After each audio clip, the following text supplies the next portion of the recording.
আমার কাছে চলে আসো, আমি তোমাকে মাদ্রাসায় ভর্তি করে দেব, এই জায়গায় ভালোভাবে রাখবো। আর এটা তো ভালো না।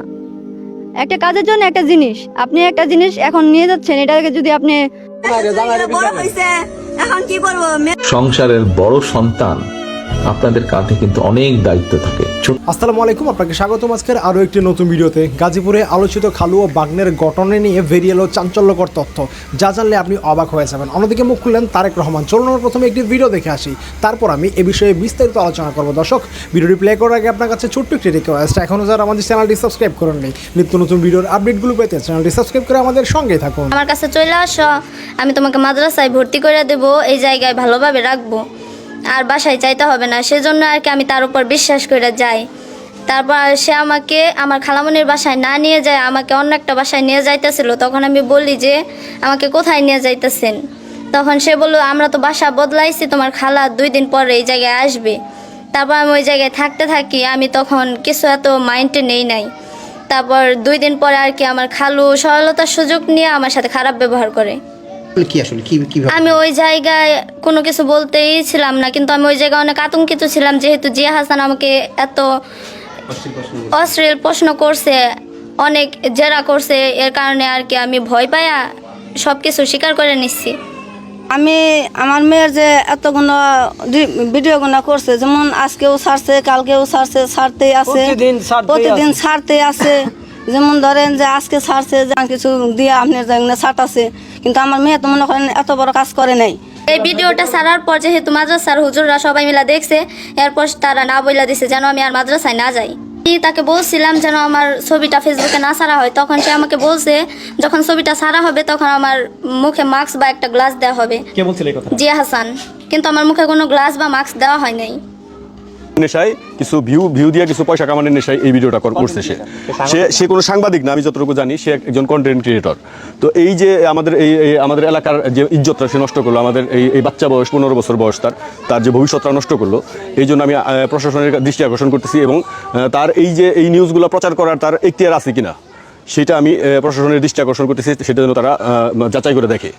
তো আপনারা যে আসছেন, আপনাদের অনেক ধন্যবাদ যে আপনারা এই মেয়েটার ভবিষ্যৎ নষ্ট হয়েছে সেই জন্য, যে মানে সেই উপলক্ষ করে যে আপনারা এখানে আসছেন, এই জন্য আপনাদের অনেক ধন্যবাদ।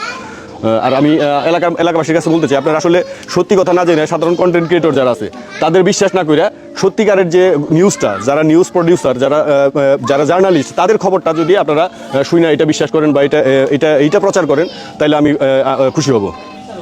কারণ হলো এই ভিডিওটা যে ছাড়ছেন আপনি, এই ভিডিওটা আসলে রং ছাড়ছেন। কারণ হলো সরাসরি কেউ জায়গায় না যে কয়বার থাকছো, কয়বার গেছো, এটা ঠিক হয় না।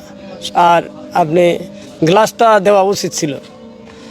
আর বলা এর দূর সীমিত আচার যে বাচ্চা বয়সের মেয়েটা তাহলে দেখাই যায়, আপনাকে 10 জনের মাঝেই দেখা যায় যে এই বাচ্চার বয়স কীরকম।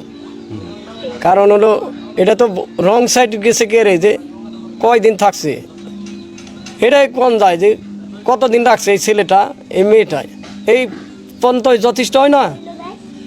কিন্তু মনে করেন যে আরও মুখই দেয় নাই, কিছু দেয় না, এটা রং হয়েছে না। মেয়েটার তো ভবিষ্যৎ আছে, লাইফ বুঝতে দেয় না না তার। আমি ছোট মানুষ, একটা ভুল করতেই পারি, এটা তারা সংশোধন না করে ভিডিওটা ছাড়ছে, এই জন্য আমি প্রশাসনের কাছে বিচার চাই।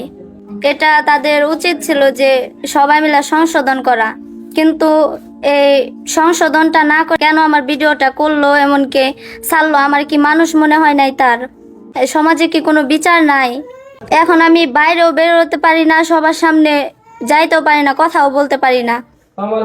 আমার লাইফটা একবারে নষ্ট করে দিছে সে, সেই জন্য আমি বিচার চাই। কেন সে আমার ছবিটা ফেসবুকে ছাড়লো? তোমার নাকি মাদ্রাসা থেকে বের করে দিয়েছে। যে এই ভিডিওটা ছাড়ার পর যেহেতু মাদ্রাসার হুজুররা সবাই মিলে দেখছে, এরপর তারা না বইলা দিছে যেন আমি আর মাদ্রাসায় না যাই। সংসারের বড় সন্তান, আপনাদের কাঁধে কিন্তু অনেক দায়িত্ব থাকে। ছোট ভাই বোনেরা থাকে, তারা অনেক কিছু করে পার পেয়ে যায়, কিন্তু বড় সন্তান হিসেবে আপনি কিন্তু পান না। আপনি পান না। আপনারা যারা বড় সন্তান, আপনারা কিন্তু জানেন আপনাদেরকে অনেক কষ্ট করতে হয়েছে। যারা সংসারের বড় সন্তান, তাদেরকে অনেক কিছু স্যাক্রিফাইস করতে হয়। সংসারের অন্য ভাই বোনরা অনেক সময় অনেক বিষয়ে ঠিক আছে তাদেরকে ছাড় দেওয়া হয়, কিন্তু বড় ভাই বা বড় বোন বা বড় সন্তান যে থাকে। দর্শক, আশা করি সম্পূর্ণ ভিডিওটি দেখেছেন। দর্শক, এই ভিডিওর সময় যদি আপনার কোনো মতামত থাকে তাহলে অবশ্যই কমেন্ট করে জানাবেন। ভিডিওটি ভালো লাগলে একটি লাইক করবেন। দেখা হচ্ছে পরবর্তী কোনো ভিডিওতে। সেই পর্যন্ত সবাই ভালো থাকবেন, সুস্থ থাকবেন। আল্লাহ হাফেজ।